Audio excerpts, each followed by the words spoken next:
Hello, fellow flamenco enthusiasts, and welcome to Everything Flamenco. I'm your host, Nahugo. This is finally episode 57. I know that there's been quite long gaps between episodes.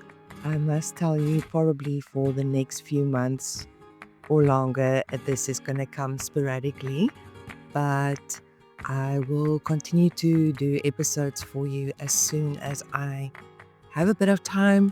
I know that it will probably result in a reduction of the little bit of listeners that we have anyway, but I'm not going to give up on this little baby.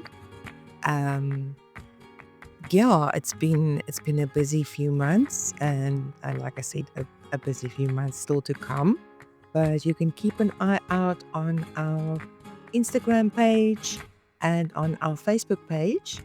I will post there when the next episode is up, and hopefully eventually things will settle down and I will be able to issue episodes more consistently, as just a lot of things in the pipeline right now which I can't really talk about. Hopefully sometime I can share that with you. So today we are going to take a journey back in time to the late 19th century as we dive into chapter 16 from Backpacking Through Spain by Hector France. A little disclaimer as well. This is a French writer, so he's got quite a few French names and things that he mentions, which I am probably going to butcher terribly, so just bear with me. It's not a lazy episode, this one. I really found this chapter very, very interesting to get a glimpse into what the flamenco scene was like in the late 1800s. And I hope you enjoyed as much as I enjoyed reading it. So let's get into it.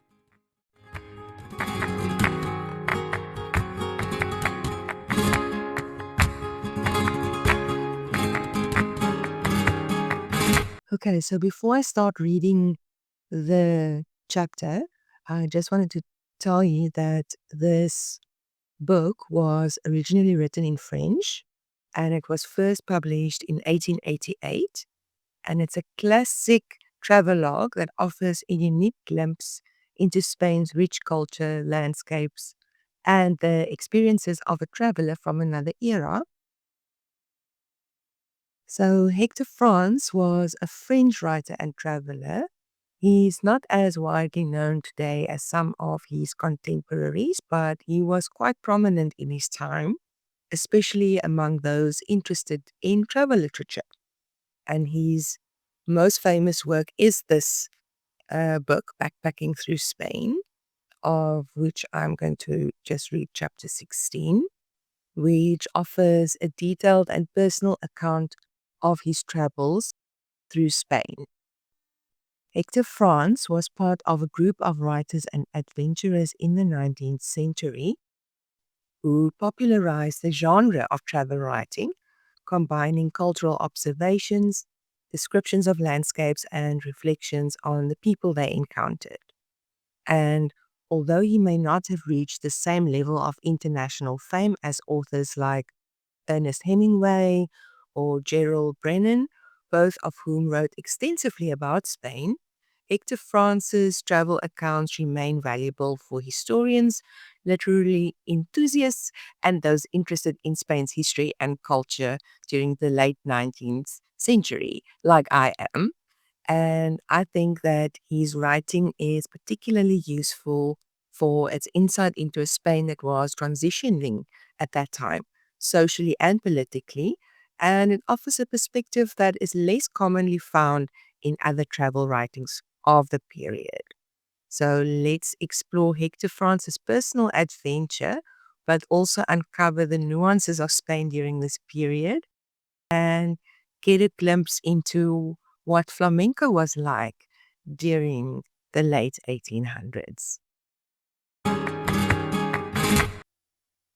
Backpacking Through Spain by Hector France, Chapter 16, Flamencos and Pitoneras. There are, however, A few corners that have preserved the old Spanish cachet.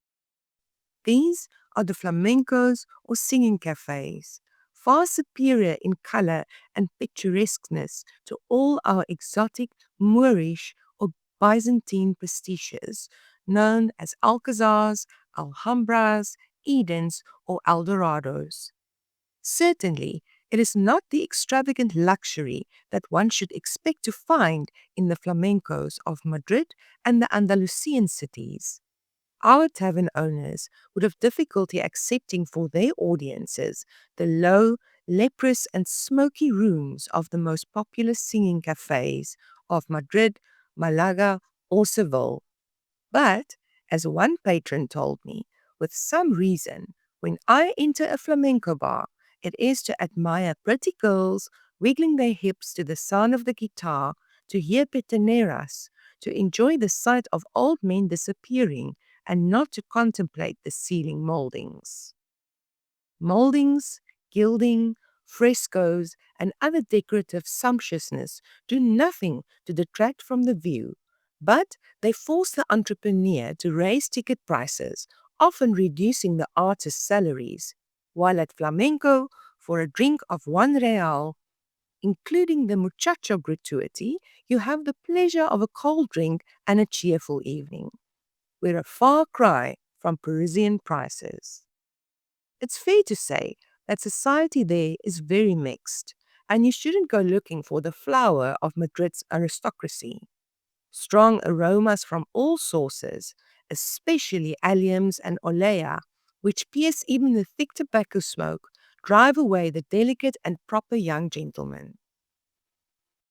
"So you're having fun here," he said to me, with a surprise tinged with indignation, a Bordeaux resident, a regular at our Casa de Huéspedes, whose curiosity and our enthusiastic descriptions led him one evening to condescend to accompany us to what he called these dives. "What? Yes, we're having fun, but we're in raptures and don't intend to leave until the doors are closed." He assumed an extremely disgusted air, wished us good night, and quickly made his way to the street to study Spanish customs at the Grand Café de Paris. Muleteers, bullfighters, soldiers, workers, bourgeois, sailors, clerks, and swarms of very pretty girls crowded around every table, smoking cigarettes, nothing but cigarettes, which always seemed to be about to unroll. People speak loudly, call out to one another, and clap their hands, following the old Moorish custom from 20 sides at once to hail a boy who seems to have adopted as his rule of conduct the wise precept of the ancients: make haste slowly. Amidst the groups, tables, smoke, and hubbub, children, mostly little girls, circulate while waiting for the performance, offering oranges, newspapers, boxes of phosphorus, notebooks of cigarette papers whose envelopes are adorned with a design that would make even a subscriber of the Pall Mall Gazette blush. "Why, senor, we sell a lot of them to English gentlemen." Tiny two-penny pamphlets, Mariquita la Tripona, the pot-bellied one, or Dolores de la Helada, the jelly, Rabelaisian adventure stories that Mr. Prudhomme would unhesitatingly declare contrary to decency and good tastes. However, all good things are gradually disappearing from the face of the earth. Flamencos, alas, are subject to the common rule. Like the gods, they are disappearing. The Queen has recently ordered the closure of a large number of them, not because little Madrilenians are sent there by their loving mothers to sell morally repudiated vignettes to foreigners, in which case all the cafes would have to be closed, but because boleros, jaleos, cachuchas, and jotas were danced there. That is to say, she has abolished Spanish dances in Madrid. These furious love poems, sung with eyes, lips, and gestures, shocked her royal modesty, or rather that of the ladies of her chamberlain. Austrian women, as we know, are as particular about decorum as the English. They ride the same lame bidet, each to his own hobby. we gladly leave yours to you, fair ladies. But by St. James of Compostela, leave the poor world in peace. Let him amuse himself as he pleases, and do not come and interrupt his joys, since you do not interrupt his miseries. If you rummage through his taverns and prevent him from frolicking as he pleases with the meager wages earned by sweating hard, why shouldn't he, in turn, rummage through the princely alcoves where one enriches oneself by sweating without pain? When he wants to dance, he pays for his guitars. He has every right to set the rhythm he pleases. He forces no one to attend his entertainments. Gentlemen and ladies need only ignore them if the orchestra offends their eardrums and the song the exquisiteness of their taste. But it's still the story of the priest who tries to stop Guillaume and Perrette from dancing the gavotte in front of the gate of his church, while deep in the sacristy he tries the Grand Loup with his niece Seraphine and his cook Jonathan. Be that as it may, most Madrilenians are unaware, if not of the existence, then at least of the location of the 3 or 4 flamenco dancers that survived the general shipwreck, because from the day the dancers were banned, the customers emptied the hall. It's in the working class neighborhoods, of course, the back streets of the suburbs, that these mutilated wrecks are discovered. The common man remains more attached than the bourgeois to old local traditions, to the customs of the country. Less jaded by the new, he retains the poetry and religion of memory for longer. We had to gather a lot of information to find a real flamenco, a genuine one, as an Englishman would say, because we had first been taken to several, and naturally the better frequented, where Andalusian women, dressed in Parisian or English costumes, feverishly tapped on Berlin pianos, and our various guides were very surprised that it wasn't these beautiful foreign things we wanted to see. Finally, 2 Manolas with velvet eyes led us to a truly national flamenco. I say Manolas to give my story a bit of an exotic twist. And if I add velvet eyes, it's because that was really all I found of local color in them. There are no more Manolas, by the way. They have disappeared like Beranger's grisette. Théophile Gautier boasted of having seen the last one. She was 24 years old, the oldest age Manolas can reach. My 2 daughters were not yet 30 years old, which seemed to make them very proud, for they repeated it to us several times along the way, and fearing our lack of intelligence, each of them counted their age on their fingers. While they were naturally gifted and profusely endowed with the art of speaking, their more stingy family, having deemed this sufficient for pretty girls to make their way in life, thought it unnecessary to teach them the art of writing. In fact, one declared herself 15 and the other 14, but judging by their appearance and their practical knowledge, they must have been much older. We were greatly surprised by this insistence on rejuvenating themselves at an age tender enough for a girl to make no secret of her own. But we soon had the key to the enigma. In our suits, tailored and sold on Cheapside, they took us for subjects of Queen Victoria, who, as we know, are fond of early fruits and vegetables. It was under this double and youthful guidance that, after many twists and turns through the alleys of an unknown and unclean neighborhood, paved with dangerous and sharp stones, we arrived safely at the port. The stage, a platform up which one climbs by a few wooden steps, sometimes a chair, a bench, a stepladder. No curtains, no scenery, not even a banister. The flame that springs from the singer's eyes is preferable to any chandelier, filling the background on a row of chairs. Leaning against the white wall, they form the most attractive of settings. Bareheaded, their hair pinned high with a gigantic comb, their torsos wrapped in the folds of a shawl, in light-colored dresses, they chat, laugh, nibble on chickpeas or olives, play with fans, smoke cigarettes, dip the tips of their lips into glasses passed to them from the room, and call out loud to the customers. Pretty? Not all of them, but all provocative. Heady, like those Valdepeñas wines that unwittingly turn you intoxicated if you get too close to the glass.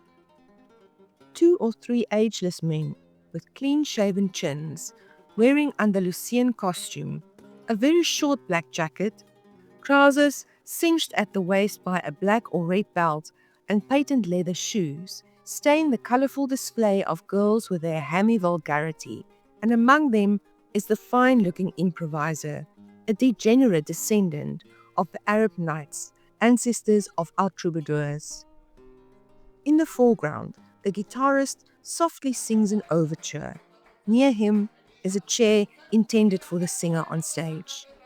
Cantaoras sing seated, in Madrid at least. I thought it's been the case since the ban on dancing. A standing singer, carried away by her subject, would irresistibly give in to the desire to try hip movements that, while natural, would only further offend the fierce sensibilities of the Spanish police. A very graceful girl of 15 or 16 opens the show. She is blonde, with a huge chignon on the crown of her head. Frizzy hair, carefully swept back at her temples and down to just below her ears, hides the sides of her face.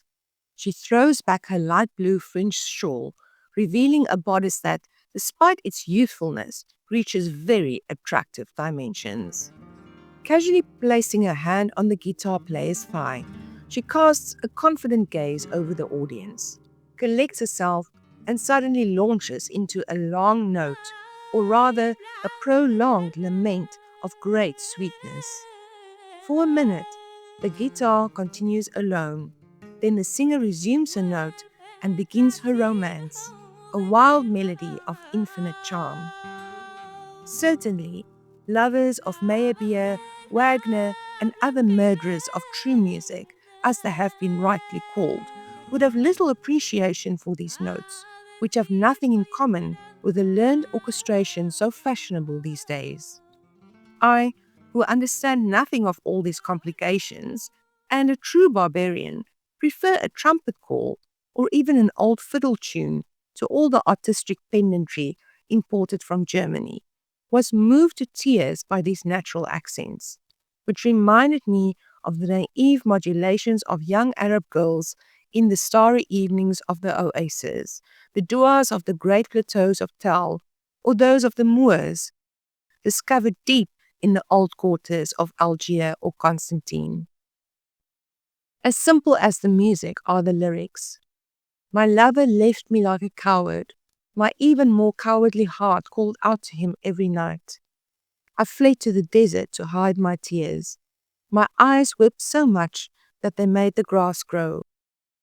While the earth was moistening and hope grew with the green stems, my heart withered, and now the pebbles of the road are no harder. The comic side is that during the romance, the singers continue to chatter. Then suddenly, as if reminded of the sense of reality and the duties of camaraderie, they interrupt the artist, burst into applause, clap their hands, seized by indescribable enthusiasm, and shout at the top of their lungs, "Well, well, long live the mother who brought you into the world. Happy is the man who calls himself your father. Well, well, ole, ole." That is obviously now translated to English. If it's shouted in Spanish, it will sound much better. Of course, each man or woman in turn receives a similar ovation, in which the audience does not always participate. A more mature girl appears, with superb dark eyes and feline energetic gestures. Arab blood certainly flows in her veins. Dark-haired, thin and nervous, she's a true purebred, tireless and ardent. Her voice sounds like a battle bugle from the battles of Paphos.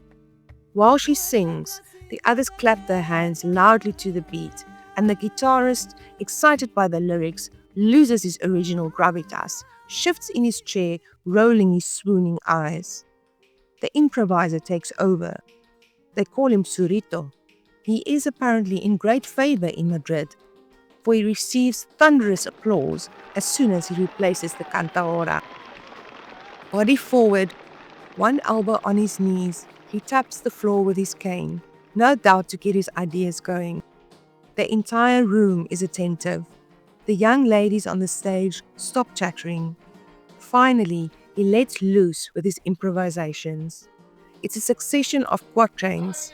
Reason is sometimes lacking, but the rhyme is, it's said, correct. Critiques of the latest political acts, epigrams, apostrophes to clients, satires against generals, deputies, bishops, ministers, and unfortunate bullfighters all follow one another rather quickly. Many of these improvisations were undoubtedly prepared in advance, but most are necessarily impromptu, the poet working to order and responding in quatrains to the listener's varied questions. Returning to the songs, many, regardless of their oriental rhythm, have retained a strange biblical physiognomy. Alongside the Spanish bombast, there is Arabic exaggeration and the incredible eccentricity of the imagery. Thus, in one of the most popular, a lover describes the charms of his beloved. Your brow is a battlefield where victorious love has hoisted its standard. Your eyes are like the light of dawn, whose brilliance is softened by the moonbeams. Your fine nose resembles the blade of a sword that pierces all hearts. A truly extraordinary nose, descending directly from that of the Shulamite woman, compared by Solomon to the tower of Mount Lebanon. You have a dimpled chin. If I were to be buried there, I wish I were dead. A somewhat risky image. Imagine this young girl carrying her lover buried in her chin. I quickly skip through the middle lines, many of which are too light to lean on, and jump to the last. Your feet, O young girl, tread the earth so proudly that wherever you go, roses bloom.